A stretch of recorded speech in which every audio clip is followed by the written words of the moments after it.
جی وعلیکم السلام ورحمۃ اللہ وبرکاتہ۔ یہ مرد عورت کی نماز کے فرق کے حوالے سے یہ ایک تحریر بھیجی ہے۔ محترم بھائی، خلاصہ صرف عرض کر دیتا ہوں کہ مرد اور عورت کی نماز میں کوئی فرق نہیں ہے، شریعت نے فرق رکھا ہی نہیں ہے۔ یعنی رکوع، سجدہ، قیام اور ہاتھ باندھنے کا یہ سارا طریقہ مرد اور عورت کا ایک جیسا ہی ہے، اس میں کوئی فرق نہیں ہے۔ چاہے وہ تشہد بیٹھنے کا طریقہ ہو، یہ ایک جیسا ہی ہے۔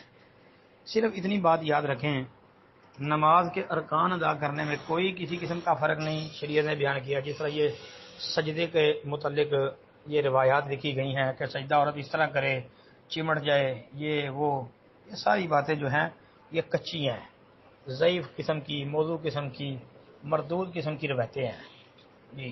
اور اس حوالے سے ہم نے گروپ میں پہلے بھی کئی دفعہ یہ بات عرض کی ہے کہ مرد عورت کی نماز میں کوئی فرق نہیں ہے۔ ہاں، باقی اتنی بات یاد رکھیں کہ یہ کہا ہے کہ کسی بالغہ عورت کی نماز بغیر چادر کے یعنی ننگے سر نہیں ہوتی۔